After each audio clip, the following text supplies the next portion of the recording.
Muito bem-vindos. Liderança de equipas, a inspiração do desporto. Este é o tema que propomos tratar no webinar de hoje e que irá decorrer durante sensivelmente a próxima hora e meia. Mas antes de passarmos ao tema que nos traz aqui hoje, vamos começar pelas tradicionais apresentações e, antes de mais, referir que este webinar foi o resultado da união de esforços entre dois parceiros que têm juntado sinergias ao longo de vários projetos e que, portanto, este webinar foi realmente realizado ou está a ser realizado em conjunto entre a Fórmula do Talento e a BizPoint. Para quem ainda não nos conhece, a Fórmula do Talento é uma empresa de recursos humanos e o que fazemos no nosso dia-a-dia, eu diria, é nem mais nem menos do que potenciar as empresas através da sua essência, ou seja, através das suas pessoas. É muito comum nós referirmos e partilharmos este nosso propósito, que é precisamente este, contribuir para que o desenvolvimento das pessoas impulsione a gestão das empresas. E fazemos-lo através das nossas 4 principais áreas de intervenção. O outsourcing da direção de recursos humanos, através da qual nós assumimos a responsabilidade da gestão de recursos humanos de uma organização que por dimensão ou por opção não possui esta figura ou este departamento na sua estrutura interna e resolva assim externalizar esta valência. Fazemos-lo através da consultoria de recursos humanos, onde desenvolvemos soluções de gestão de recursos humanos e apoiamos as empresas na sua implementação, soluções acima de tudo muito centradas no desenvolvimento estratégico das pessoas e das organizações. Temos ainda a área do recrutamento e seleção, sempre em parceria com os nossos clientes procuramos identificar e atrair o candidato certo ou o melhor candidato, e a formação através da qual nós potenciamos os talentos das organizações, esperando desta forma estar a contribuir não só para o desenvolvimento individual, mas também para o desenvolvimento coletivo desta nossa empresa. E fazemos-lo sempre com o nosso espírito handmade, porque acreditamos sinceramente que para cada empresa há um determinado e certo caminho, e que, portanto, há que encontrar a solução que há de ser única para cada cliente. E hoje vamos aqui desbravar então o caminho da liderança. E vamos desbravar este caminho que vai contar com o contributo da BizPoint, mas também de alguns convidados especiais que nós já tivemos a possibilidade de partilhar nos convites que efetuamos. Dar ainda também a nota de que este tema da liderança foi trazido hoje aqui para este webinar um bocadinho fruto dos vossos contributos, fruto do contributo dos participantes dos webinars, dos últimos webinars que temos promovido, em que realmente temos recebido algumas sugestões de por que não tratar o tema da liderança. E resolvemos desta vez aceitar a sugestão. Acreditamos que provavelmente um dos desafios dos presentes seja exatamente este, seja realmente o de liderar e o de gerir as equipas, e que sabemos também, da nossa parte, sabemos também que liderar e motivar é realmente uma missão difícil, mas também acreditamos que não seja uma missão impossível, e por isso hoje estamos aqui precisamente para promover esta reflexão. Mas também quisemos trazer algo mais, portanto não queremos ficar pelo tema da liderança, que só por si já é um tema cheio, sem dúvida, mas queremos tratar esta questão com algum ânimo, com algum entusiasmo, e realmente consideramos que o tema do desporto e a inspiração do desporto podia ser sem dúvida um mote para trabalharmos de forma mais inspiracional este tema da liderança. E coincidências ou não, porque confesso-vos que foi um bocadinho coincidência, mas se calhar também não, ironia do destino, porque realmente hoje é um dia muito especial no que diz respeito a estas matérias desportivas.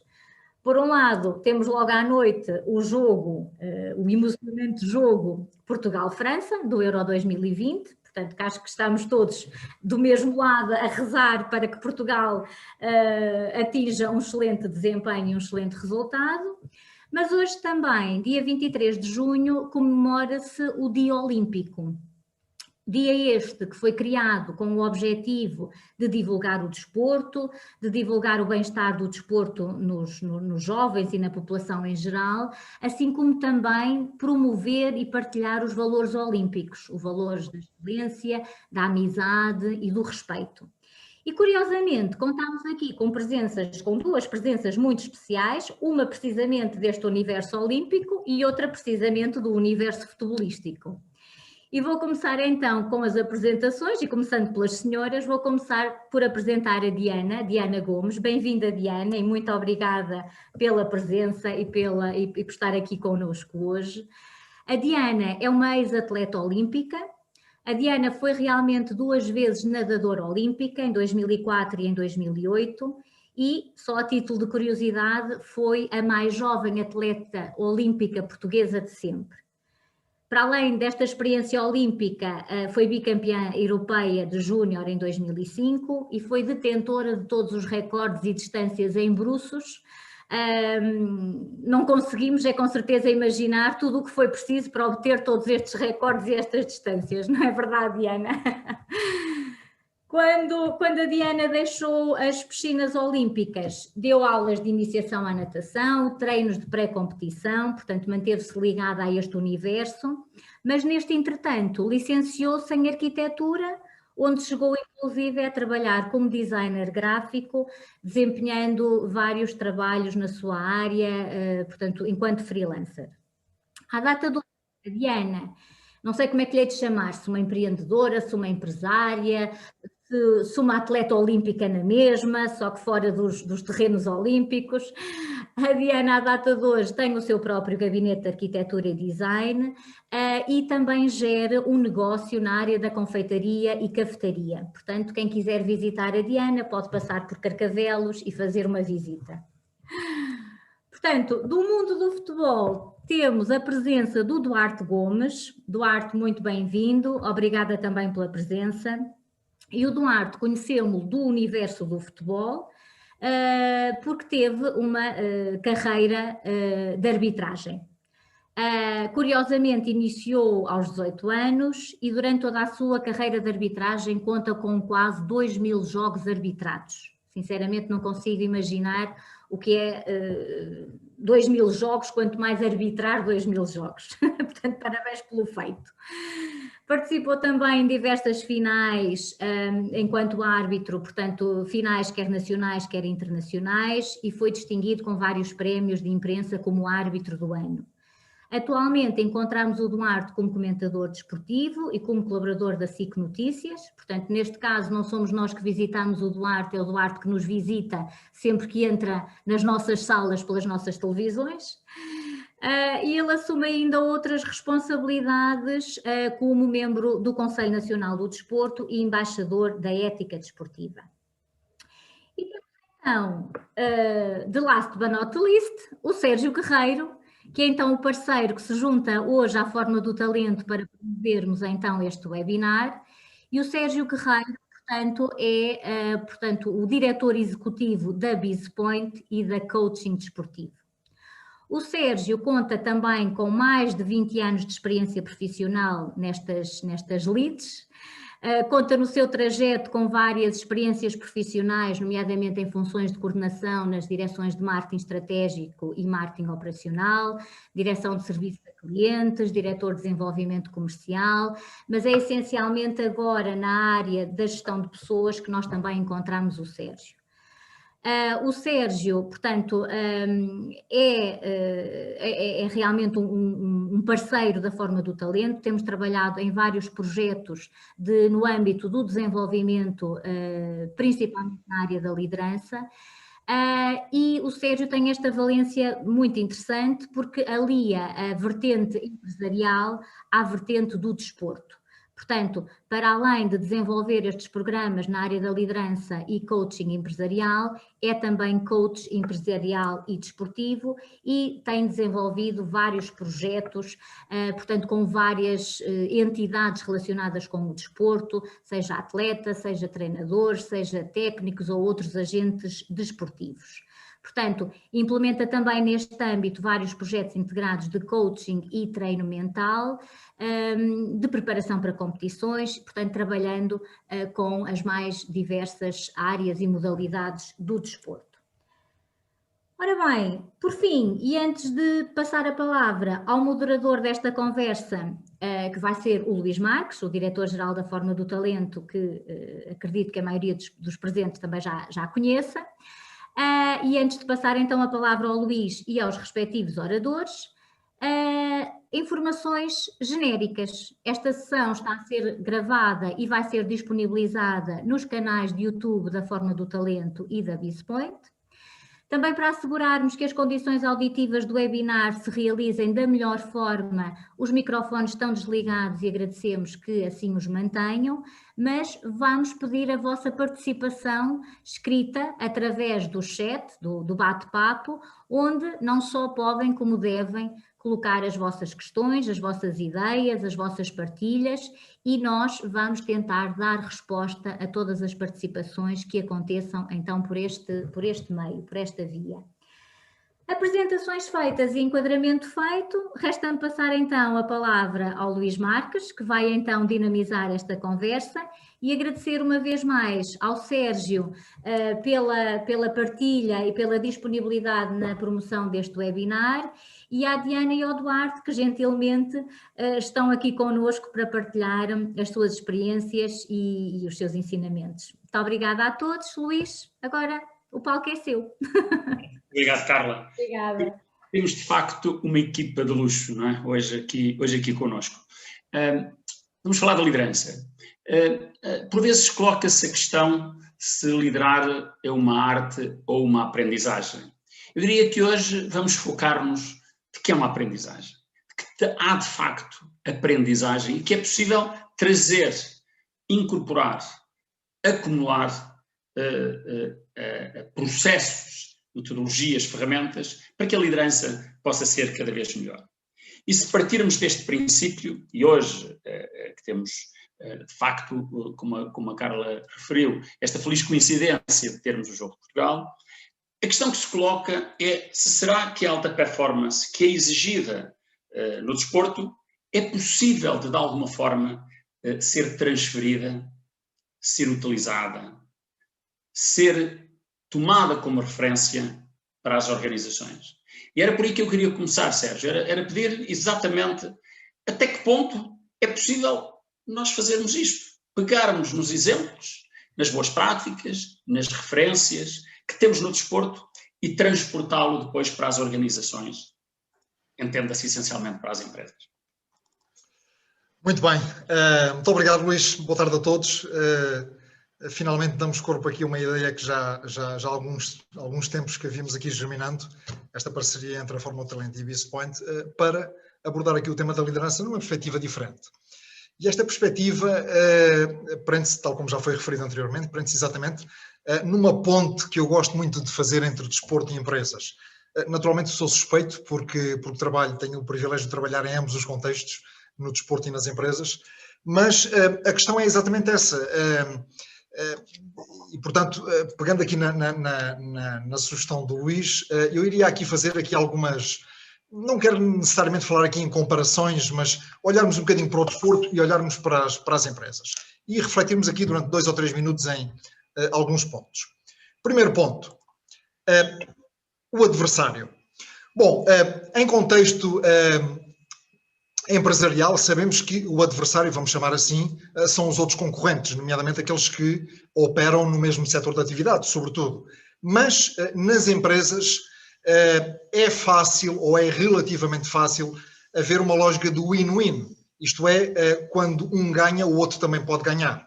Em contexto esportivo nem sempre isso acontece, ou quase nunca isso é possível. Quando um ganha, naturalmente o outro perde. Por outro lado, este é um aspecto que a mim me causa muito fascínio sempre que eu olho para esta questão das empresas e do desporto, que é as qualificações versus competências. Vejamos o seguinte,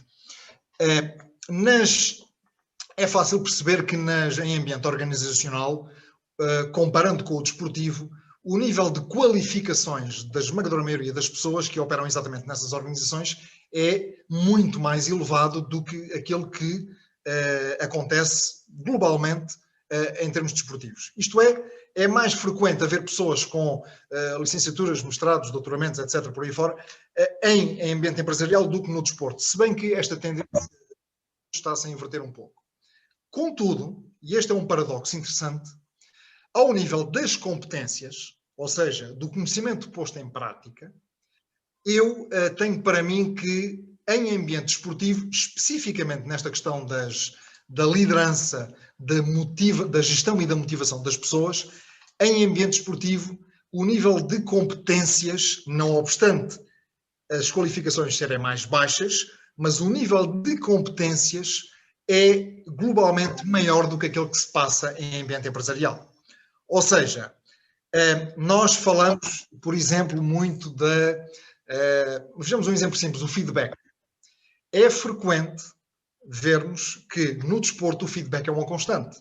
É frequente vermos, como também irei falar um pouquinho mais à frente, quando um determinado jogador, uma determinada equipa, executa bem uma determinada jogada, mesmo que não dê golo ao ponto, dependendo da modalidade, é frequente vermos o treinador, por exemplo, no banco, a aplaudir, ou seja, a fazer um reforço positivo, a dar este feedback.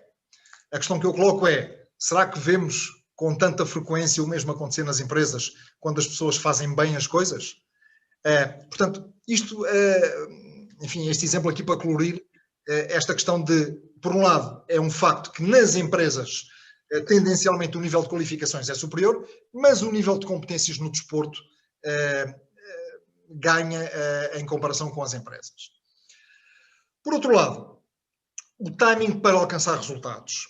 Bom, nas empresas, naturalmente que trabalha-se para um determinado resultado, seja ele qual for, mas normalmente existe digamos, prazos mais alargados para esse resultado.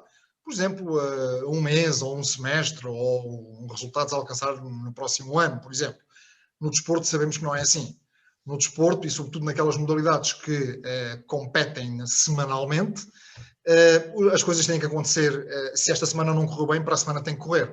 Portanto, há um foco muito grande em preparar da melhor forma possível todos os intervenientes, de modo a que a probabilidade de se alcançar um resultado positivo aconteça já daqui por alguns dias. Outra situação que no desporto está muito bem vincada é exatamente a definição de papéis. Numa equipa desportiva, toda a gente sabe qual é especificamente a sua função, o seu papel, a sua intervenção na dinâmica do jogo. Nas empresas nem sempre isto acontece.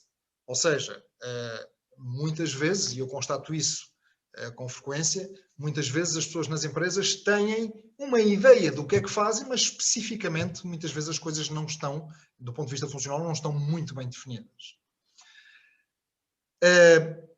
Este é um outro aspecto que me causa muito fascínio e na prática é a base para as minhas intervenções. É a questão do potencial. O que é que habitualmente nós assistimos? Assistimos que nas organizações, e atenção, tudo o que eu disse e tudo o que eu direi, naturalmente estou a generalizar, não estou a dizer que isto é taxativo num caso ou noutro, mas portanto, em termos gerais, nas organizações há uma tendência para olhar para o desempenho das pessoas e, digamos que esse rótulo, essa marca do desempenho das pessoas é aquilo que vai condicionar a relação das lideranças com essas pessoas daí para a frente. Ou seja, tende-se a esquecer o potencial e olha-se mais para o desempenho das pessoas e é em função disso que essas pessoas são mais ou menos desafiadas para novos projetos. No desporto, a questão do potencial está sempre presente. Ou seja, o treinador olha para um determinado atleta e diz, ok, tu, imaginem, para facilitar aqui a explicação, de 1 a 10 tu vales 7, ora bem, o que é que eu tenho que fazer como treinador para que tu passes a valer 8 ou 9? Ou seja, há muito esta lógica do potencial, isto é, olhar muito para a lógica do desenvolvimento do atleta, do desenvolvimento da pessoa. Gostava eu que nas empresas isto fosse também com a mesma intensidade que se vive e que se pratica no desporto. Naturalmente que a liderança, em termos em termos desportivos, cada vez mais, e a meu ver bem, faz parte de digamos, as competências de liderança de um treinador é aquilo que cada vez mais é valorizado pelas estruturas desportivas. Ou seja, já lá vai o tempo em que era suficiente para um treinador ser muito bom do ponto de vista técnico e tático. Digamos que essas hard skills, vamos chamar assim, em termos desportivos, eram quase que um garante para o sucesso de um treinador. Percebe-se então que hoje em dia as coisas são diferentes, que o perfil do atleta é completamente diferente daquilo que era há 15 ou há 20 ou há 30 anos, porque a complexidade do ser humano é bastante diferente e porque, de facto, hoje em dia, uma vez mais, e sobretudo, permitam-me aqui um parênteses, na realidade portuguesa, na realidade desportiva portuguesa e especificamente no futebol, cada vez mais temos que olhar para o desbloqueio do potencial dos atletas, ou seja, os treinadores têm que, mais tão importante do que o seu conhecimento técnico e tático, tem que reunir no seu portfólio de competências esta capacidade de poder desbloquear o potencial de novos talentos, olhar muito para as academias de formação dos clubes, porque realmente até do ponto de vista, para garantir até a sustentabilidade financeira de alguns desses clubes, é importante olhar para a formação e por conseguinte, ter líderes que potenciem esse mesmo talento. Por fim, o tempo de treino. Bom, aqui não há comparações possíveis, porque entre o desporto e empresas as coisas a este nível são bastante diferentes. Ou seja, é frequente que, em termos desportivos, pelo menos 90%, pelo menos, para não dizer 95%, 96%, 97%, dependendo das modalidades, do tempo que um atleta aloca à sua atividade é dedicado ao treino, e os restantes 3, 4, 5, 6, 7% é que são alocados à competição. Ora bem, eu estava a dizer que neste aspecto as coisas são bastante diferentes em comparação com o desporto. Mal seria, naturalmente, que nas empresas 90 e tal % do tempo que as pessoas alocam às empresas fosse dedicado ao treino e às formações, etc, etc. As empresas têm que gerar resultados, portanto isso não seria execuível. Mas, portanto, isto para destacar o seguinte, que se realmente queremos alcançar, ou levar as pessoas a alcançar bons desempenhos, boas performances, o treino é fundamental e naturalmente é isso que está na base, quando se olha para o desporto, na base do desenvolvimento dos atletas. E isto para dizer que no desporto, para terminar, no desporto o foco está efetivamente no colaborador, que neste caso, em termos desportivos, é o atleta, porque o treinador sabe que na hora da verdade, ou seja, na hora da competição, o treinador não pode sair do banco para ir lá para dentro marcar golos, fazer pontos. E por conseguinte, há um trabalho genuíno todos os dias, todas as semanas, todos os meses da liderança para com os liderados, no sentido de os desenvolver e naturalmente que o foco está mesmo nos atletas. Também aqui gostaria que nas lideranças organizacionais pensassem de forma idêntica. E portanto, Luís, provavelmente para todos, estas são algumas coisas que nesta ponte entre desporto e empresas penso que faz sentido e valerá a pena nós refletirmos o que é importante realmente para levar as pessoas a alcançar melhores resultados. Ok, Sérgio, muito obrigado. E vou pegar num dos tópicos, que é a definição de papéis. Eu penso que se há um papel que está claro, é o do árbitro quando o jogo está a correr. Esse aí, pelo menos, não há grande dúvida. E admito que seja um papel extremamente difícil de assumir, e particularmente em ambientes de pressão ou em momentos de grande tensão, e vemos muitas vezes nos jogos. E a pedir exatamente ao Duarte Gomes, como é que é isso? Como é que é liderar nestes ambientes de grande tensão, às vezes de grande pressão, às vezes em que os atletas até perdem a cabeça, e em que o árbitro está ali, às vezes vigiado, entre aspas, por 30, 40, 50, 60 mil espectadores, mais uns milhões que estão no sofá, e ter que, naquele momento, ser o único protagonista que consegue pôr alguma normalidade e naturalidade naquele momento. Bem, Luís, essa é a pergunta do $1 milhão, não é? Antes de mais, boa tarde, Luís. Eu cumprimento pelo Luís todos os presentes, quer participantes, quer restantes moderadores e organizadores deste evento, que muito me apraz participar. É sempre um prazer estar neste tipo de de conferências, de webinars em que se discutem coisas pela positiva e que se partilham ideias, e sai sempre, isto sem demagogia, sai sempre muito mais enriquecido por aquilo que ouço do que por aquilo que partilho.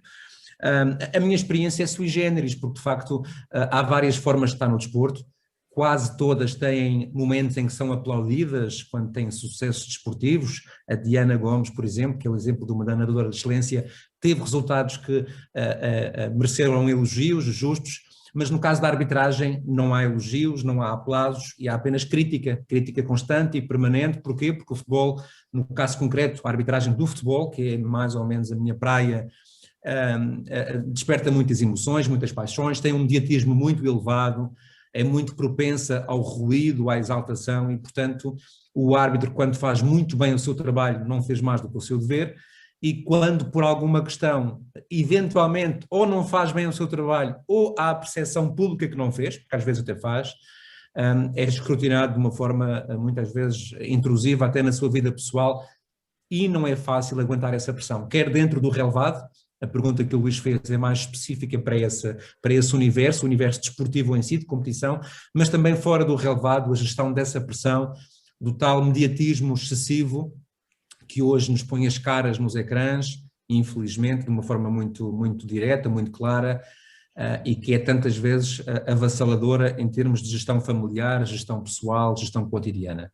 Mas em termos de campo, se há carreira em que nós aprendemos com os minutos e com o decorrer dos jogos, é a da arbitragem, porque de facto a experiência é fundamental para aprendermos a ganhar um conjunto de competências, de ferramentas que nos permitem ser mais imunes, de alguma forma menos permeáveis a essas pressões.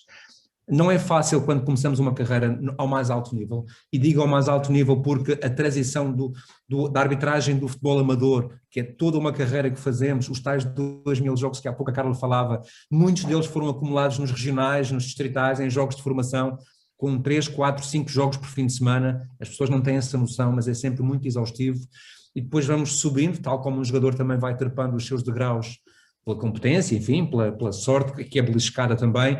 E quando chegamos à primeira liga, ao futebol profissional, passamos de uma realidade de 30, 40 pessoas por jogo de um futebol amador para os tais 20, 30, 40 mil, com muitas câmaras, muitos flashes, muita atenção mediática. E não é fácil esse primeiro salto, essa mudança.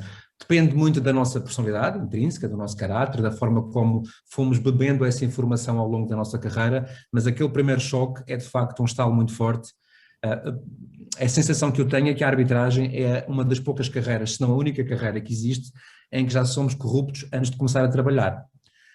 Basta ir para o aquecimento, portanto, basta aquela primeira volta do aquecimento que as equipas também fazem em campo 30 minutos antes do jogo começar, para percebermos pela atmosfera, pelas bolas de golfe, pelos rádios e pelos telemóveis que voam na nossa direção, que se calhar, e voam mesmo telemóveis às vezes, atenção, isto é verdade, que se calhar aquela é uma função difícil. E, portanto, nós podemos encarar isso de duas formas. Fugir, temer, ceder à pressão, e isso vai se refletir imediatamente na performance, porque uma pessoa que está colhida pelo medo, que está amedrontada, que está nervosa, ansiosa, os jogadores, pela sua experiência, os técnicos, o staff e o público percebem isso claramente. Essa pessoa vai, obviamente, desconcentrar-se mais rapidamente, vai desfocar e vai falhar muito mais do que já falharia, porque arbitrar é um desporto de acertar e errar, não é? Digamos assim, portanto, o erro está sempre muito próximo, mas a pessoa que cede a essa pressão no seu caráter falha. Portanto, quando me perguntam a melhor forma de eu conseguir exercer a liderança junto dos meus, da minha equipa, que eu também tenho uma equipa, e acima de tudo, na aparência para o exterior, é passar uma imagem de confiança, uma imagem de segurança e uma imagem de tranquilidade. Na arbitragem, a imagem vende quase tanto como o acerto na decisão. Um árbitro, qualquer árbitro, vai sempre errar alguns no jogo, numa decisão mais ou menos grave, mais ou menos exposta dentro da área, que é mais perigosa, ou a meio campo, uma coisa mais simples, e vai sempre errar numa leitura que faça. Mas se tiver uma imagem de credibilidade, se tiver uma imagem de assertividade, se vender confiança, se transpirar confiança para o exterior, ele vai ser muito mais respeitado. Portanto, eu diria que na arbitragem, o exemplo que eu posso dar em termos de liderança para o exterior é a presença de uma imagem forte, firme e assertiva. Vai dar confiança aos colegas, aos árbitros assistentes, aos quartos árbitros, que também vão ter ali uma referência para se automotivarem de alguém que está muito seguro, e vai dar muita confiança posterior.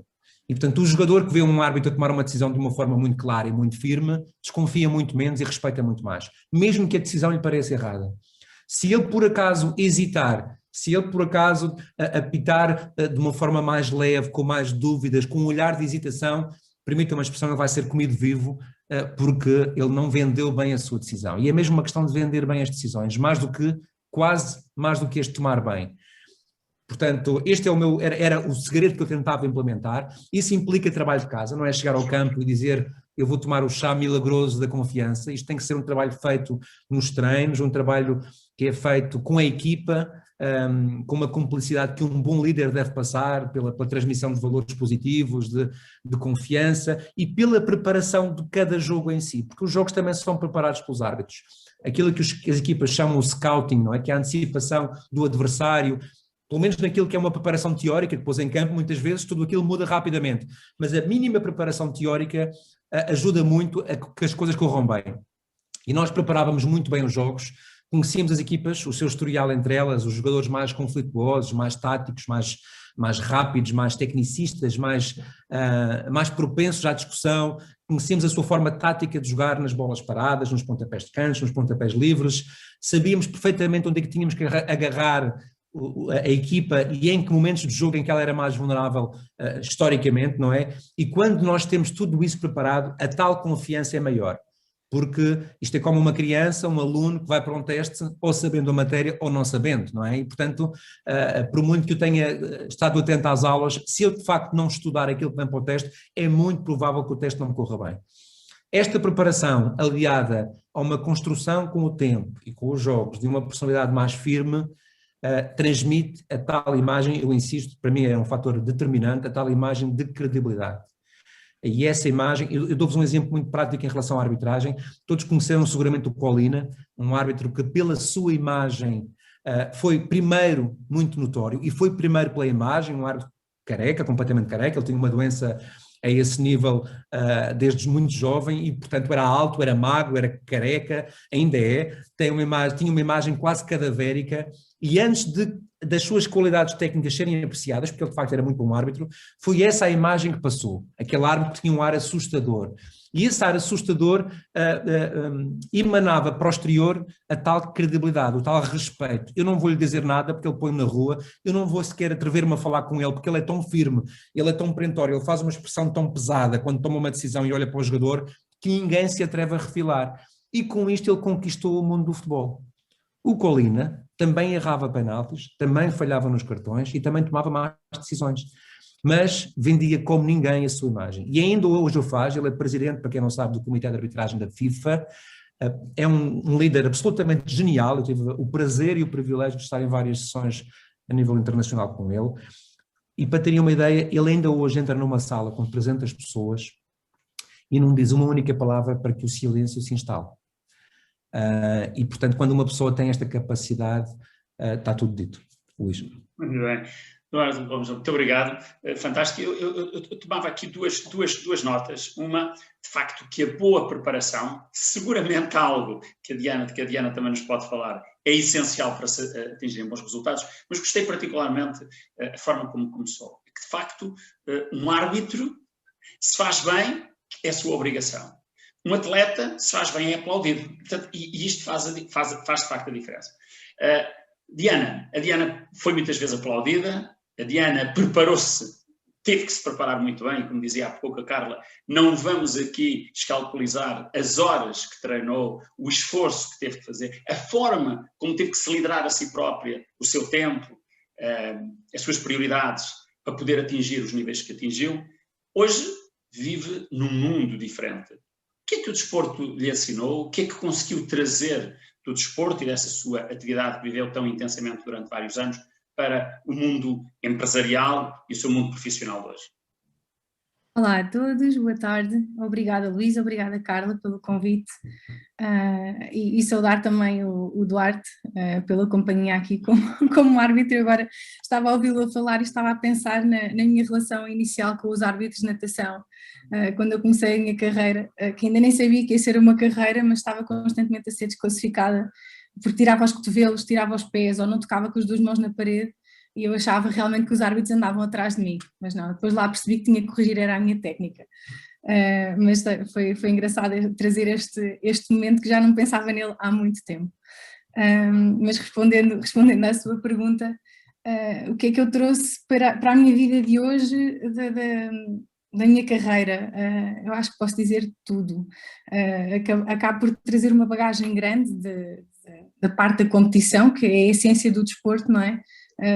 E então da alta competição ainda mais, e eu vejo isso como uma grande vantagem no mundo laboral, e até em alguns funcionários que fui tendo, que foram atletas, não precisava de ser de alta competição, mas que as suas valências eram todas transmitidas diretamente para o seu trabalho. E esta competição eu falo de forma, na competição saudável, não é? Daquela sem os outros extras, sem os dopings, sem tudo o que esta metáfora pode trazer para o mundo laboral. Portanto, sempre primei pelo desporto limpo e primo pela transparência no mundo laboral. Uma outra valência que eu trago e que vejo nos meus dias todos é a nível da organização. Acho que posso exemplificar um bocadinho aqui do que era uma semana ou um dia meu, a nível dos treinos, estava a falar disso da parte dos treinos. Eu treinava das 6 às 8 da manhã, depois ia para as aulas entre as 8 e as 4 da tarde mais ou menos, depois treinava outra vez das 5 às 9 da noite e no dia seguinte muitas vezes era exatamente o mesmo. E tinha que estudar, nunca parei de estudar, mantive sempre a minha carreira, mesmo na universidade, embora tivesse feito mais devagarinho as coisas, mantive sempre os estudos, e a organização foi primordial para eu realmente conseguir superar todos os obstáculos que eu fui tendo, os estágios que tinha, as horas infindáveis de competição que eu tinha durante os fins de semana e nem uma hora para conseguir estudar ou para me concentrar. As alturas de teste que infelizmente coincidiam sempre com os grandes campeonatos, as opções que tive sempre que tomar, isso eu trouxe tudo agora para a parte do trabalho e até a liderar a equipa. Por exemplo, no verão antes do Covid chegámos a ter 14 funcionários num café. Acaba por ser complicado lidar assim com tanta gente, com vários tipos de personalidades. E se uma vez que eu abri o meu negócio pensei que ia ser difícil, a parte dos estoques, a parte da gestão financeira, pus tudo de lado, porque a parte da gestão dos recursos humanos é a mais desafiante de todas, e sem dúvida nenhuma, e felizmente que o desporto me deu muitas estalecas, chamemos-lhe assim, para conseguir lidar, até através, por exemplo, de experiências de balneário, às vezes aquelas rivalidades ou as invejas. Essas pequeninas coisas foi mais fácil detectá-las numa equipa. E agora pegando também em alguma parte do que o Duarte falou, a pressão dos mídia e o estar à frente do cliente acaba às vezes por ser muito semelhante. Aquelas perguntas difíceis que às vezes nem sequer temos assim uma resposta muito prática ou muito óbvia ou que não queremos revelar, acaba-se também por transmitir para esta parte de estar à frente do cliente e de lidar também com as equipas que temos que ter. Acho que, no geral, acho que consegui abraçar um bocadinho do que é que eu trouxe do desporto para o meu mundo laboral. Muito obrigado. De facto, essa questão da organização, eu imagino, então a gestão dos horários, o que é que deve ter sido? E particularmente quando se é relativamente novo, ainda se tem outras solicitações, não é? Que às vezes têm que ficar na gaveta à espera de melhores tempos. Ou seja, o mundo hoje muda a um ritmo impressionante. Estamos num mundo global, onde a competição é global. Falou-se aqui em competição, seja ela numa perspectiva quase mais individual, como a Diana referiu, seja a competição, onde os ânimos, particularmente ao nível do futebol, onde vem ao de cima toda aquela emoção, toda aquela tensão, e é preciso ter líderes capazes no desporto. Bom, mas se formos para as empresas, onde a competição hoje é um nível global, onde, então, depois da pandemia, ainda se agravou ou cresceu de forma significativa a questão da digitalização. Portanto, nós hoje podemos estar aqui e a vender para qualquer parte do mundo, quando há 20 anos atrás, vender para alguns países era uma odisseia. Bom, isso também tem a ver com lideranças das empresas. Os líderes têm que mudar, os líderes têm que ser diferentes, têm que se adaptar a novos momentos. Que competências, eu diria, é que hoje, nestes tempos tão conturbados, um líder tem que ter para poder ter sucesso, seja no desporto, se é possível fazer essa transposição, seja no desporto, seja nas empresas? Muito bem. Eu penso que aqui as comparações podem ser, digamos, aqui aplica-se um espelhamento integral, quer no desporto, quer nas empresas, no que respeita, digamos, ao perfil de um líder. Eu vou aqui, novamente, partilhar aqui uma apresentação que serve aqui de suporte. Hoje em dia, enfim, tem sido frequente nos últimos anos eu ter treinadores das mais diversas modalidades que me contactam no sentido de poder fazer um trabalho de coaching individual com eles, portanto, treinadores desportivos, naturalmente, para fazer um trabalho individual com eles, somente para trabalhar questões de liderança. Ou seja, é interessante e, sobretudo, uma nova vaga de treinadores, uma nova geração de treinadores, nomeadamente, peço desculpa, especificamente estes treinadores que já são muito bons do ponto de vista técnico e tático, enfim, já têm todas ou quase todas as qualificações possíveis para a função, mas acham que o desenvolvimento de outras competências são determinantes para o seu sucesso. Hoje em dia, em termos organizacionais, fala-se muito já do conceito de líder coach, não é? Portanto, o líder treinador. E, de facto, eu diria que muitas dessas competências gravitam à volta de uma coisa que se chama comunicação. Quer no desporto, quer nas empresas, alguém que não seja bom comunicador dificilmente será bom líder. Dentro da comunicação há várias coisas, mas sobretudo uma comunicação que tenha a capacidade de estimular a reflexão na equipa. Eu há pouco tempo, há poucas semanas, portanto, quando entrarmos aqui na fase final dos nossos campeonatos de futebol, uma equipa de futebol profissional com a qual eu colaboro, estavam a treinar uma determinada movimentação tática, a preparar um determinado jogo, portanto, um jogo que se iria realizar 2 dias depois, e eu achei interessante porque o treinador, às tantas, interrompeu o treino e disse assim, e chamou a equipa toda, chamou os jogadores todos, e perguntou-lhes assim, bom, nós estamos a trabalhar esta questão, esta situação, no caso, uma movimentação atacante mais para o lado esquerdo, portanto, para aproveitar aqui uma fragilidade da defesa, do lado direito da defesa do nosso adversário, mas a questão que eu vos coloco é esta, perguntava ele aos jogadores. Da mesma maneira que nós sabemos que o nosso adversário tem essa fragilidade no lado direito da sua defesa, eles seguramente também saberão isso. E da mesma forma que nós estamos aqui a trabalhar um determinado conjunto de movimentações para tirar partido dessa fragilidade, muito provavelmente a esta mesma hora o nosso adversário está exatamente a trabalhar no sentido de resolver essa fragilidade. Então a questão que eu coloco é a seguinte, dizia o treinador. Se nós, no momento do jogo, percebermos que realmente essa fragilidade no lado direito da defesa do nosso adversário já tiver sido colmatada, qual é que acham que deve ser o plano B que nós devemos implementar no nosso jogo? Ou seja, e naquele momento o treinador calou-se e pôs toda a equipa a conferenciar, em pleno relevado, no treino. Cada um dava as suas ideias, prós, contras, e o treinador, o papel dele era fazer perguntas, digamos, para estimular cada vez mais essa reflexão.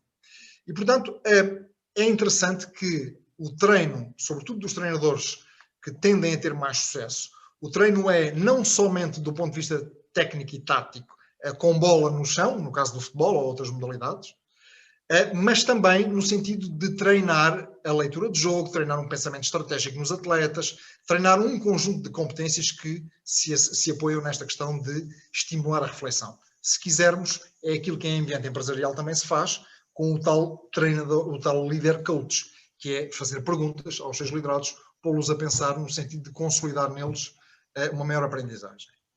Também entendo que, tal como referi há pouco, que o feedback digamos, o feedback é daqueles temas que eu diria que já está gasto, não é? Mas continua a estar extremamente atual.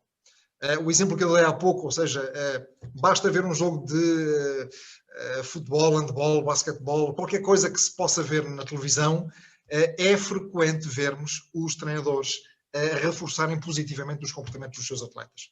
Mesmo, insisto, mesmo quando isso não dá golo ou não dá ponto. No entanto, ele reconhece o esforço dos atletas e, portanto, se não deu desta vez, a próxima vez se calhar há de sair bem. Portanto, há permanentemente esta questão do feedback. Naturalmente, não me refiro só ao feedback positivo, refiro-me também ao feedback corretivo. E, nomeadamente, no desporto, verifica-se que é interessante, e eu estou aqui a fazer aqui um trabalho de alguma investigação sobre isso, no desporto, verifica-se que, por exemplo, os atletas, olhando agora para os escalões séniores, portanto, a partir dos 18 anos, os atletas que estão numa fase inicial, sei lá, 18, 19, 20 anos, que estão, digamos, ali naquela fase de se querer afirmar, eles pedem muito feedback dos seus treinadores e ficam aborrecidos quando não têm, ou seja, mesmo sendo feedback corretivo, porque eles querem saber o que é que não correu bem, o que é que podiam ter melhorado, o que é que... e, portanto, digamos, é uma necessidade intrínseca dos atletas. Para os outros treinadores, peço desculpa, para os outros atletas, digamos que já estão num nível de maturidade mais elevado, portanto com mais experiência, com mais idade, apreciam particularmente o feedback positivo, ou seja, o reforço positivo dos seus comportamentos. Portanto, mais uma vez, o desporto aqui tem muito isso a ensinar às empresas, na minha opinião. Este líder coach também é alguém que estimula muito a criatividade. Ou seja, tal como sabemos, em muitas modalidades desportivas, o fator criatividade pode ser decisivo num jogo. Pode ser a diferença entre ganhar ou perder. Ou seja, dar este espaço para que os atletas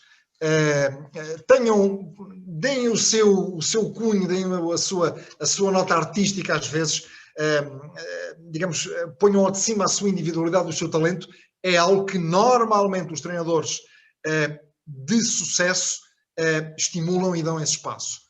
Por outro lado, pelo contrário, aqueles treinadores que são mais, se quisermos fazer aqui a comparação com as empresas, que são mais chefes e não tão líderes, são aqueles que não toleram quando o jogador faz algo de diferente ou dá um arzinho da sua graça. Agora, volto a dizer, o que é facto é que todos nós vimos diariamente jogos a serem resolvidos muitas vezes pelo fator criatividade de determinados atletas. Por outro lado, os treinadores digamos, tendencialmente com mais sucesso, são aqueles que têm a capacidade de gerar emoções positivas nos seus atletas. O desporto, por definição, é emoção. O desporto só é razão para quem trabalha diretamente no desporto. Para todos os outros, o desporto é emoção, não há hipótese. E, portanto, ainda assim, mesmo para aqueles profissionais, nomeadamente os atletas, os jogadores que vivem do desporto e, portanto, para eles o desporto é razão, mesmo para eles há que meter ali muita emoção, porque o desporto vive exatamente disso. E, por fim, este líder coach é alguém que acredita. É alguém que acredita genuinamente nos seus atletas. E volto a insistir nesta ideia que repeti há pouco. Ao contrário do que acontece nas empresas, em que nas empresas nós verificamos que muitas vezes uma determinada pessoa ou um conjunto de pessoas está-me a faltar o termo. Tem um determinado conjunto de funções, mas vemos com alguma frequência quando o líder acha que essas pessoas não estão a fazer completamente bem as suas funções, ele não tem problema, arregaça as mangas e vai para lá ele. Enfim, isto é discutível se é bom ou se é mau. No desporto isto nunca pode acontecer. É impossível, porque mesmo que o treinador queira arregaçar as mangas, ele não pode sair do banco ou do sítio onde está. E, portanto, só lhe resta a ele duas coisas. Treinar permanentemente os seus atletas, desenvolver os seus atletas e, naturalmente, ao fazer isto, acreditar que eles, mais cedo ou mais tarde, acabam por alcançar os resultados a que se propõem. Portanto, basicamente, acho que aqui também o desporto também pode dar muitas lições aos líderes das nossas organizações.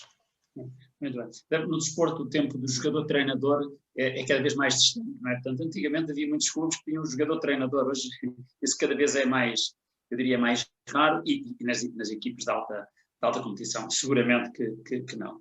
Sérgio, muito obrigado. Eu Duarte, ia pegar aqui numa nota que o Sérgio aqui referiu, que foi o feedback que hoje os jogadores, desde muito novos, gostam de ter. Aliás, quando se fala em liderança, fala-se em feedback.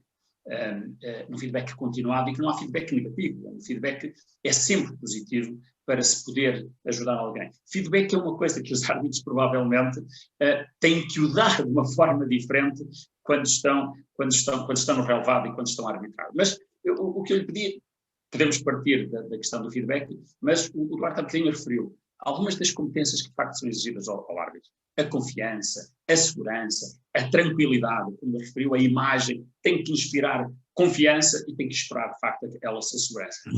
Isso permite dar feedback e os jogadores aceitam esse feedback? Sim, teoricamente nem todos aceitarão, isso também depende da natureza do caráter de cada um dos jogadores. Há jogadores que de facto em competição são completamente, transtornam-se bastante, portanto sucumbem também eles à sua pressão, e é preciso perceber que um árbitro está a gerir 22 homens em campo e algumas dezenas deles fora do campo, nos bancos técnicos, entre suplentes e staff técnico das duas equipas. E portanto todos esses homens estão sob grande pressão, também têm objetivos, as equipas querem todas ganhar, querem marcar golos, querem renovar contratos, não querem rescindir contratos, não querem ser despromovidos, e um árbitro hoje em dia não pode ser um mero apitador, ou seja, não pode ser alguém que tem um apito na mão, o conhecimento teórico das leis de jogo e vai para o campo cumprir uma função técnica.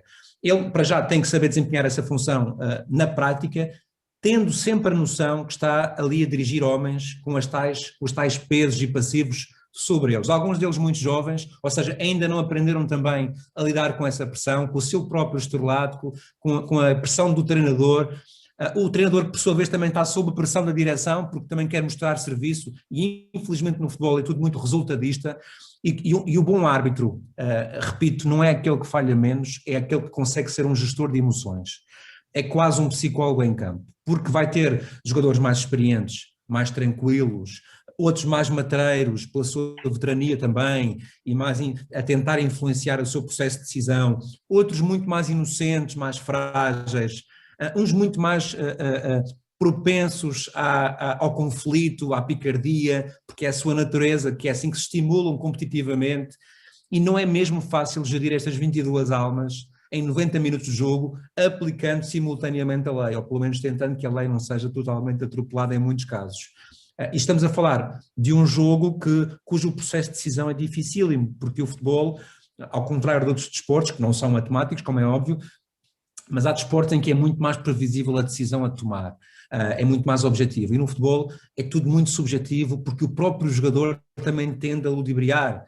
O árbitro vê um contacto físico em campo e tem que discernir se aquele contacto foi faltoso ou se houve um aproveitamento do jogador que sofreu o toque para cair e tentar tirar o benefício disso, o pontapé de penalti ou o cartão para o adversário. E está sempre neste jogo do gato e do rato. Portanto, além da tal imagem de credibilidade que vai emanar para o exterior a questão da respeitabilidade, digamos assim, à partida, não é? Um árbitro faz-se respeitar, eu costumo dizer aos meus ex-colegas, quando estou também a dar formações, nós começamos a ganhar o jogo, não quando começamos o jogo, mas quando entramos no estádio 2 horas antes. A forma como nos relacionamos com os dirigentes, como resolvemos problemas que vão surgindo antes do jogo começar, questões de inscrições e por aí fora, a forma como gerimos as emoções, percebendo as tensões que podem existir em cada jogo, nós já entramos no jogo a ganhar ou a perder. Muitas vezes, quando entramos em campo, já os jogadores nos odeiam porque nós dificultamos uma série de processos, ou fomos arrogantes, ou fomos prepotentes, e isto é meio caminho andado para a desgraça. E, portanto, estas coisas da liderança devem se exercer com muita inteligência emocional, em que não é o menos importante, mas em que lá no fundo também está o tal processo de decisão e a tal aplicação das leis. Mas até lá é toda uma azáfama de emoções para gerir, todo um controle emocional, muito assente na imagem, muito assente na inspiração para os colegas. E esta questão da liderança, Luís, ficávamos aqui o dia inteiro, não me quero alongar, para os árbitros tem 2 fatores, é a liderança para com a minha equipa, a liderança interna, não é? Aquilo que eu faço como exemplo para que eles me sigam e estejam comigo, não é? E que se sintam apoiados e se sintam confortáveis. Eu tenho que ser o exemplo maior para poder exigir alguma coisa. Eu tenho que ser o primeiro a chegar aos treinos, o último a sair, o mais rigoroso nos equipamentos, nos horários, nas pontualidades, nos processos de nutrição antes do jogo, do descanso. Tenho que dar esse exemplo para poder cobrar. Tenho que o fazer de forma positiva, de forma sempre inspiradora, tenho que integrá-los no processo de decisão, no tal processo de confiança mútua, e depois tenho a tal liderança para o exterior, que é a liderança dos jogadores, dos técnicos, que deve ser exercida muito com base nessa tal inteligência emocional. Portanto, eu diria que para um árbitro o segredo da boa performance está muito na forma completa como um árbitro se posiciona enquanto homem e também enquanto profissional. Repito, ele nunca vai ser infalível, nunca vai deixar de ser contestado, mas para nós, vejam ao ponto em que nós chegamos, o grande mérito é que nos chamem incompetente e não desonesto. Ou seja, aquelas pessoas podem dizer ele errou, ele esteve muito mal, mas ele é uma pessoa séria, é um idóneo, é competente até a espaços, teve um jogo francamente mau, mas não é desonesto, não estava ao serviço de quem quer que seja. E esta linha na arbitragem, sobretudo da do futebol, passa-se muito, muito frequentemente. Não há um fio ali que nos distinga muito entre a integridade e a competência técnica. E este tem que ser o nosso desafio posterior, mas nós também temos que fazer por isso com este tipo de posturas. Muito obrigado. Diana, há bocadinho falou na organização, falou na competição e isso que trouxe do desporto, mas eu acredito que face à pressão que tinha, ou que todos os dias sentia, seja nos horários, seja porque depois até ia competir e aquilo não corria exatamente como gostaria, provavelmente há outras competências que teve que desenvolver. Estou-me a lembrar de 2. A resiliência e o nunca desistir. O, perante as adversidades, estar sempre preparado porque correu mal, mas no dia seguinte tem que ir outra vez, não é? Portanto, conte-nos lá. Foi isso que também trouxe, é isso que também aplica no dia-a-dia? Há outras competências que de facto o desporto lhe deu? Vamos falar um bocadinho sobre isso. É verdade, agora tocou aí num ponto-chave que é a questão do cair e saber levantar e continuar, não é?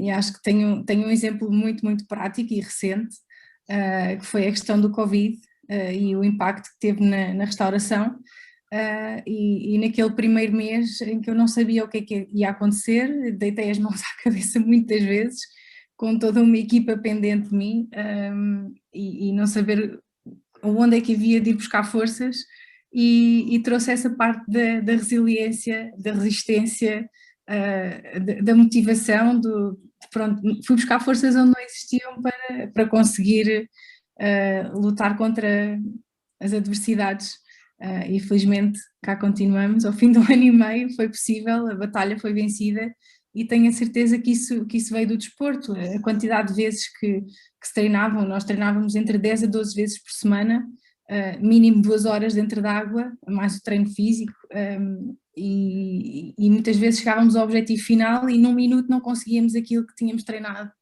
o ano inteiro, ou os 4 anos, que nós funcionamos por quadriênios, não é? Os Jogos Olímpicos acontecem de 4 em 4 anos e aquilo é o momento-chave.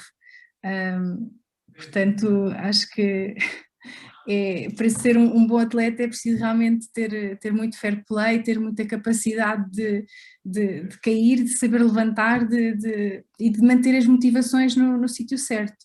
E acho que isso vem muito da disciplina, do que nos é exigido enquanto praticantes de desporto, e isso vai-nos ficar para o resto da vida, e acho que ao começar por nós próprios vamos transparecer isso para os outros. Ao sermos exigentes, vamos ser exigentes com os outros e as pessoas vão querer realmente espelhar-se através dessa nossa imagem. Muito bem. Sérgio, um outro tema que é relevante normalmente nas lideranças tem a ver com as ferramentas. Que ferramentas é que um líder pode utilizar? Como é que um líder se pode desenvolver? se quiser, que apoios é que o líder pode recorrer? Podemos falar um bocadinho sobre isso? Muito bem. Tal como eu referi há pouco, hoje em dia, e isto penso que é comum, quer no desporto, quer nas organizações, a grande dificuldade, ou melhor, o nível de eficácia de um líder não se mede propriamente pelas suas competências técnicas, mas sim pelas outras. Aliás, se nós perguntarmos a pessoas, a liderados nos mais diversos setores de atividades, quer no desporto, quer nas empresas, quais é que são, o que é que eles esperam das suas lideranças, facilmente teremos respostas como o feedback, o acompanhamento, o desenvolvimento, a comunicação, enfim, na sua maioria são competências comportamentais. E, consequentemente, são estas as competências que nós nos dedicamos a trabalhar e a preparar os líderes, habitualmente através de programas de desenvolvimento, de treino e desenvolvimento de competências de lideranças, basicamente, e isto também é muito semelhante com aquilo que também temos feito em conjunto com a Fórmula do Talento, basicamente esses programas incidem aqui em duas questões. Primeiro, um diagnóstico dessas competências de liderança. Temos que perceber que a liderança é um processo sistémico, isto é, eu só sou líder se a minha equipa me reconhecer como tal, e, consequentemente, é fundamental, eu diria que é crucial eu perceber qual é o feedback que a minha equipa me dá sobre as minhas competências de liderança. Utilizamos alguns assessments, algumas ferramentas que nos dão com algum detalhe, com muito detalhe até, o nível dessas competências de liderança. Depois de ter feito esse diagnóstico, partimos então para processos ou de formação ou de sessões individuais de coaching, onde, de acordo com aquele diagnóstico personalizado daquele líder em concreto, utilizamos situações do seu dia-a-dia, questões do seu cotidiano profissional, dificuldades, dúvidas, receios, enfim, situações com as quais ele se debate no seu dia-a-dia e convertemos-las em momentos de aprendizagem. Ou seja, de uma forma muito personalizada, o que é que nós, como é que numa situação, se aquela situação acontecer futuramente ou para a próxima semana, o que é que este líder acha que deveria ter feito de forma diferente. E, portanto, isto é muito esta lógica do coaching e cada vez mais, quer em ambiente esportivo, quer em ambiente empresarial, temos mais líderes a solicitar este tipo de diagnóstico de competências de liderança. Já agora, para concluir, dizer o seguinte, é interessante percebermos que isto aconteceu esta época com um determinado treinador que de facto tinha muitas questões do ponto de vista de liderança a serem trabalhadas, na minha opinião, e quando eu lhe falei nesta possibilidade de ele fazer aqui um assessment, um diagnóstico de competências de liderança, em que realmente iríamos recolher o feedback dos seus atletas, dos seus pares, neste caso dos seus treinadores adjuntos, e de quem está hierarquicamente acima de si, nomeadamente o diretor desportivo e o presidente do clube. Quando eu lhe falei nesta possibilidade, ele encolheu-se todo. Ou seja, logo daqui dá para ver se realmente essas pessoas, qual é o nível de liderança que essas pessoas têm. Por oposição, aqueles líderes que estão genuinamente empenhados e interessados em desenvolver e melhorar as suas competências de liderança, certamente terão, todos temos competências e aspectos a melhorar, naturalmente. Aqueles que estão genuinamente focados e interessados nisso, encaram esta possibilidade com um grande entusiasmo. Dizem, sim senhor, vai ser engraçado eu perceber o que é que os meus atletas dizem de mim, ou no caso das organizações, o que é que os meus colaboradores dizem de mim. E, portanto, a lógica é precisamente a mesma. Aliás, o instrumento que eu utilizo em ambiente empresarial é exatamente o mesmo que utilizo em ambiente esportivo, é o assessment. E, portanto, daqui ficamos com uma ressonância magnética para perceber com detalhe quais é que são as competências, os seus pontos fortes e as suas competências que temos que trabalhar e melhorar. Estamos a ouvir sem som, Luís. Todos nós conhecemos, obrigado, todos nós conhecemos muitos líderes empresariais que de facto têm muito receio de que lhe seja dado feedback, porque de facto, se calhar muitas vezes a liderança não é uma liderança natural, foi uma liderança que foi eventualmente imposta. Bom, mas eu acredito que ao nível dos árbitros também há algumas ferramentas a que os árbitros recorrem para poderem melhor adquirir essas competências de liderança. Eduardo Gomes, como é que foi consigo? Como é que conseguiu, porque começa-se sempre por baixo, seja como referiu na formação, seja depois nos distritais, seja nos não profissionais, até que um dia vai evoluindo. Foi só treinar, utilizou, foi só praticar, ou utilizou algumas ferramentas.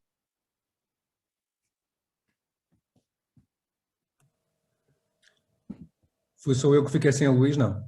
Não, Duarte, acho que ficámos todos sem o Luís, mas acho que a pergunta já estava no ar, não é verdade? Eu percebi a pergunta. De facto, Luís, voltou, mas eu percebi a pergunta, que tinha a ver com o tipo de ferramentas que se pode usar para chegar a outros patamares e até para fazer liderança. E de facto, na arbitragem, eu gostava que as pessoas percebessem que a arbitragem é mesmo uma atividade desportiva para os árbitros. Eu sei que muitos de nós, eu era assim, confesso, eu nunca pensei em ser árbitro na vida, nunca. Eu fui árbitro por um mero acaso, e para mim o árbitro era aquele alien que aterrava no campo só para prejudicar o futebol, pronto. Nunca fui o adepto destrutivo, nunca fui o adepto malicioso, não tenho esta natureza em mim, infelizmente, mas nunca me ocorreu que para ser árbitro era necessário tirar um curso, e continua a ser necessário tirar um curso de arbitragem, portanto, e ter depois um conjunto de ferramentas para poder progredir na carreira. Quando estamos nos patamares mais jovens, em que o futebol é mais amador, os meios são muito pequenos, os recursos são muito menores, a todos os níveis, sobretudo de apoio humano, estamos um pouco por nossa conta. Somos deixados nos relevados, nos pelados, nos sintéticos, muitas vezes até sozinhos, porque há jogos que nem sequer têm árbitros assistentes, jogos de formação, de futebol de 7, muitas vezes é só um árbitro. Somos tão jovens quanto os jovens que arbitramos, não é? Embora não tenhamos a tolerância dos pais ou dos adeptos nesse sentido, nós também temos os pais na bancada a puxarem por nós. Para eles também é muito desafiante estarem lá ao lado de quem nos está a insultar, faz parte. Nós é que escolhemos o nosso destino, torna-nos mais fortes. E nós vamos ganhando algumas ferramentas aí de uma forma muito amadora. Quando começamos a subir, em que temos apoio da Federação, ou neste caso da Liga, as duas entidades começam a dar-nos um conjunto de ferramentas, para já ferramentas mais orgânicas. Nós temos, não diretamente relacionadas com a liderança, mas que de trabalho em si. Nós temos uma monitorização da atividade física tremenda, tal como o atleta profissional, em que somos muito escrutinados a toda a hora em relação a questões de peso, de performance, de treino. Nós não treinamos à toa, temos treinos prescritos, temos que fazer relatórios sobre os treinos que fazemos, para que as pessoas competentes da nossa organização, da estrutura, possam depois perceber qual é o nosso nível de forma física, se estamos aptos ou não. Somos escrutinados em vários testes escritos, de conhecimento das regras, várias vezes durante a época, vários testes também físicos durante a época, e depois o que eu gostava de utilizar para tentar melhorar e para também contagiar os meus colegas ao compromisso de chegarmos bem aos jogos. Víamos muitos vídeos em sala, trabalhávamos muito as equipas que tínhamos arbitrado, víamos muitos lances dos jogos que arbitrávamos para percebermos onde é que tínhamos errado, o que é que podíamos corrigir, onde é que há sempre margem para corrigir. Uma mera decisão de interpretação, claro que é pontual, o árbitro ou vê ou não vê, ou acerta ou erra, mas por trás dessa decisão muitas vezes há uma má colocação em campo, há uma má coordenação com o colega, há um momento de desconcentração pontual, porque estamos a pensar ainda no lance anterior, que originou aquele erro, e há sempre muito para perceber e para melhorar em cada erro concreto. E nós trabalhávamos muito isso, nós reuníamos com frequência, em sala, víamos vídeos, cada um ficava incumbido de fazer esse trabalho, também para estarmos aqui numa questão muito importante para mim na liderança, que é a delegação de tarefas, é partilhar, é fazê-los participar também no processo. Depois tínhamos muitas reuniões técnicas, naquela que o Sérgio conhece este conceito, também esteve muito ligado à arbitragem, que é o conceito dos núcleos de árbitros. No fundo são reuniões semanais que são feitas nas zonas geográficas de cada árbitro, em que vários colegas que moram naquela zona, 15, 20, juntam-se, por exemplo, à quarta ou à quinta-feira, para falarem sobre os seus jogos, sobre os lances que tiveram mais determinantes, para verem vídeos, para estudarem as regras, porque as regras têm que ser continuamente estudadas, e todas estas ferramentas, durante a semana, vão-nos, de facto, aguçando o apetite para o dia da competição. Ou seja, nós não podemos aterrar num jogo de paraquedas e dizer vamos ao que viemos, não é? E depois do jogo também não vamos para casa fazer assim, como às vezes há um pouco a percepção pública de que eles vão lá, arbitram o jogo, ganham o deles e vão-se embora. Não é bem assim. Quando o árbitro tem noção que errou e que o jogo correu francamente mal, também sofre com isso, e tinha que ser muito idiota ou doido para não sofrer, porque ninguém gosta de ter um mau desempenho, e pior do que isso, ninguém gosta de ser vandalizado, enfim, escrutinado de uma forma negativa, falado nos programas televisivos de uma forma pejorativa e, francamente, no caso dos árbitros, infelizmente, muitas vezes incomodado no seu dia-a-dia, mesmo quando está em família, mesmo quando está a passear, a beber um café ou a ser simplesmente uma pessoa normal. E, portanto, tínhamos que ser muito doidos para nos gostarmos de estar nessa posição. Portanto, quando o árbitro tem noção que erra, e no fundo vai validar um pouco da revolta do adepto comum, é frustrante, tira-nos o sono, mas em parte essa frustração obriga-nos a superar-nos, torna-nos ainda mais exigentes e mais perfeccionistas. E os grandes árbitros que eu conheço têm todos este toque de personalidade, que é de facto serem muito perfeccionistas e exigentes consigo próprios.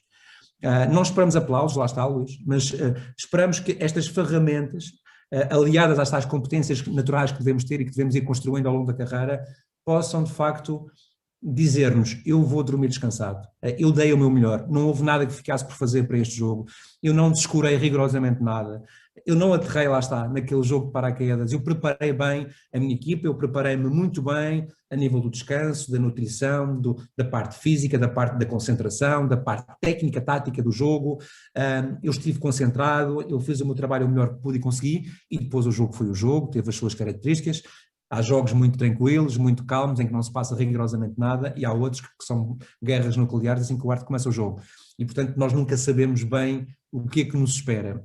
Mas podemos antecipar algumas coisas, e este conjunto de ferramentas técnicas e também aquelas que vamos ganhando ao longo da carreira, de facto ajudam-nos, lá está, não é nunca a sermos infalíveis, mas a fazermos um trabalho que nos deixe o tal sono mais repousado. Eduardo Gomes, monitorização da performance, seguramente algo que é eu diria bem do conhecimento da Diana, que tinha que o fazer, e ali era aos microsegundos, não é? Portanto, porque as decisões ali são de facto por milésimos de segundos. Estamos a falou de treino e desenvolvimento, portanto, algo que qualquer bom profissional deveria adotar. E falou numa coisa muito, muito interessante, que é, no fundo, ver o que é que correu menos bem e o que é que eu posso fazer para na próxima correr melhor. Portanto, isto, eu diria, é fácil de transferir para o mundo empresarial. Diana, e no seu caso, que ferramentas é que atualmente utiliza enquanto líder, enquanto empreendedora, que lhe vieram do desporto ou não, mas para a ajudarem a ser melhor líder das suas equipes? Penso que já tocou na parte-chave da minha resposta, que é exatamente o tempo. E muita gente diz que o tempo é dinheiro, mas através do desporto eu percebi que não é só isso, é muito mais, vai muito além disso. E exatamente porque passei parte da minha vida a lutar por centésimas de segundo, que é nada. Passaram agora uma data delas de centésimas de segundo e as medalhas ganham-se aí, os títulos também se perdem. E conheço verdadeiramente a importância de tomar decisões na altura certa. Portanto, acho que essa é a maior ferramenta que eu trago do desporto e acho que o maior exemplo que eu posso ter é na minha parte prática. Quando terminei o meu curso de arquitetura em 2014, estávamos em plena crise e encontrar trabalho em arquitetura não acontecia, não existia. Portanto, eu deixei de nadar, acabei o meu curso e tive um vazio gigante, tive nada. E naquele momento a decisão que eu tomei naquela altura foi pôr-me no mundo da restauração. Juntei os meus trocos, aquilo que tinha conseguido durante a minha carreira, e investi numa pastelaria, num cafezinho, e contra tudo e contra todos, 7 anos depois cá continuamos, e com sucesso, felizmente, e eu posso ver que foi exatamente pela tomada de decisão na altura certa que pude ter isso, e sem dúvida nenhuma que foi o desporto que incutiu isso na minha forma de ser e na minha maneira de ver a vida. infelizmente no meio de outra crise, não é? Mas também esta crise se há de passar e melhores tempos ande. Eu pedia agora aos participantes, se houver alguma questão, coloquem no chat, portanto no bate-papo, para colocarmos aqui aos nossos esta equipe de luxo, como eu referi. Ainda temos uns minutos até às 4, que é a hora que temos mais ou menos prevista para terminar. Não sei se há alguma questão que queiram colocar.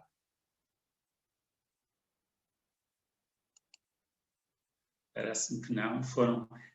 Foram, de facto, muito claras e objetivas as apresentações. Foi de facto um privilégio ouvir aqui de viva voz pessoas que, enfim, tiveram um mundo do desporto a um nível extremamente elevado, viveram um dia-a-dia extremamente intenso, de pressão, de tensão, e poderem-nos, enfim, dar aqui o testemunho daquilo que é viver vidas que a maior parte de nós não viveu, passar por situações que a maior parte de nós não passou.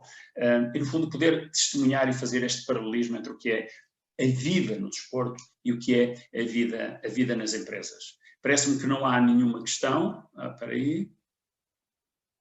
Há aqui uma questão. Crenças que sabotam o sucesso são mais comuns nas organizações. Como fazer a ponte com o mindset de sucesso desportivo?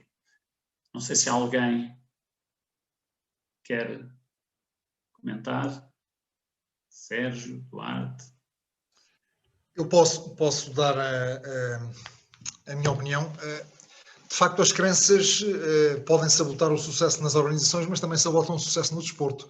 Nós tendemos a olhar para o desporto como um exemplo daquilo que é o sucesso, mas percebemos que, se calhar, proporcionalmente, existe muito mais sucesso nas organizações do que nos atletas, não é? Ou seja, muitas vezes essas crenças, há que perceber de facto o que é que está na sua base, mas essas crenças é precisamente uma das áreas onde eu trabalho muito com os atletas, agora aqui em ambiente desportivo, é precisamente desmontar ou enfraquecer essas mesmas crenças. Agora, eu se calhar, eu sugeria, poderá fazer sentido aqui, a Diana, nesta sua dupla pele de desportista de alta competição e empresária, como é que se pode fazer aqui esta ponte, não é? De certo modo, penso que ela até já respondeu a isso. Como fazer aqui a ponte nestas crenças, não, eventualmente já terei respondido, mas vejo aqui se calhar a parte da perseverança como essencial, como fulcral para conseguirmos passar por cima do que os outros nos possam dizer ou tentar sabotar o sucesso. Aqui eu fui uma atleta de um desporto individual que é logo muito diferente por exemplo, do futebol, em que é uma equipa e acaba por estar tudo junto. Apesar de nós treinarmos com uma equipa, no momento-chave estamos sozinhos. Portanto, acho que a perseverança, acima de tudo, vai ser fulcral para dar cabo aí dessas pessoas que não querem que tenhamos sucesso. Muito bem. Sérgio, temos aqui uma outra questão, penso que mais para si. Quando uma equipa é pouco solidária, como se conseguir uni-la?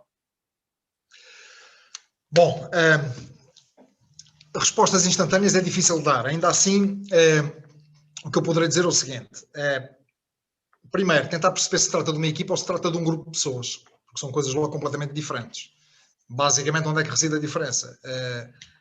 Quando existe uma equipa, há um propósito comum, há um objetivo comum.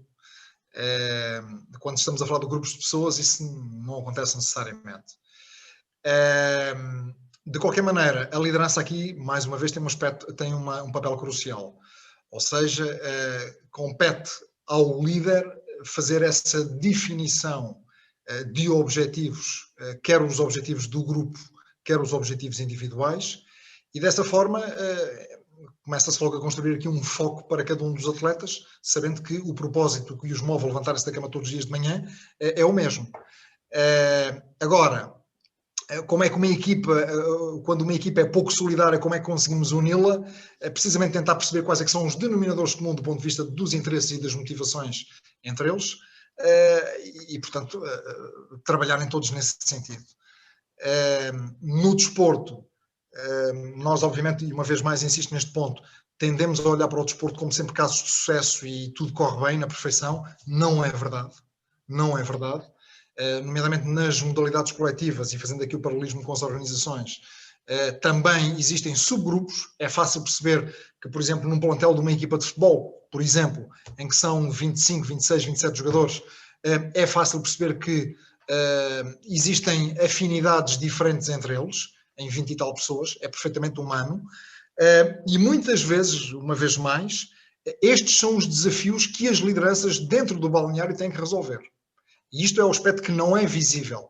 Isto é o aspecto que não se vê nas 4 linhas, dentro das 4 linhas.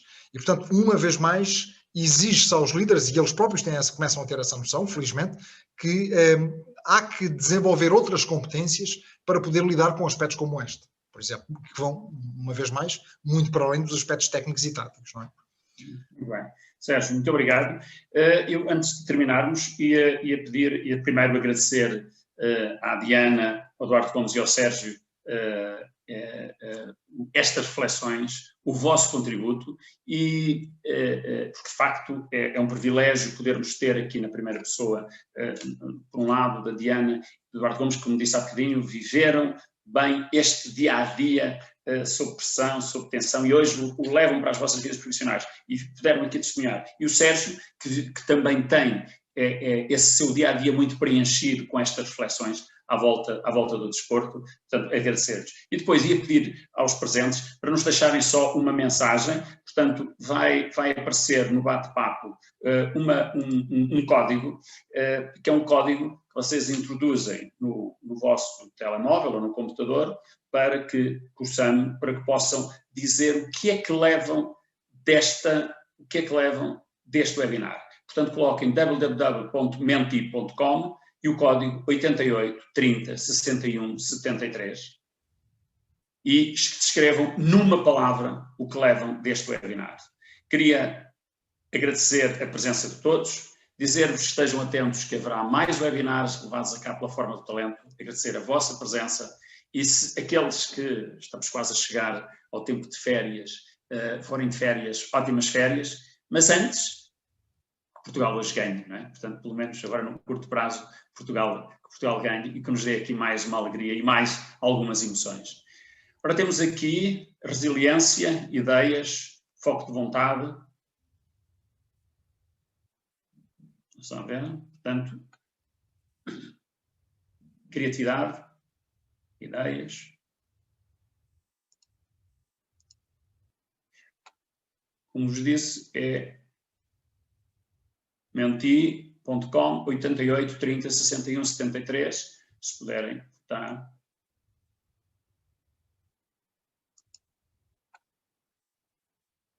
Inspiração, gratidão, alteração do foco mental, inspiração ganhar ali, o inspiracão que está cá em baixo pode-se juntar à inspiração de cima e ainda sobressai um bocadinho mais.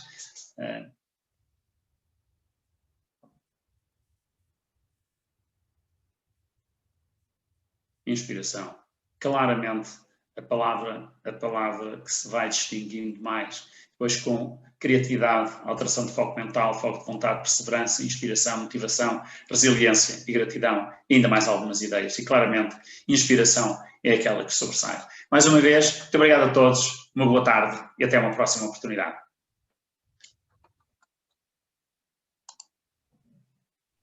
Obrigado.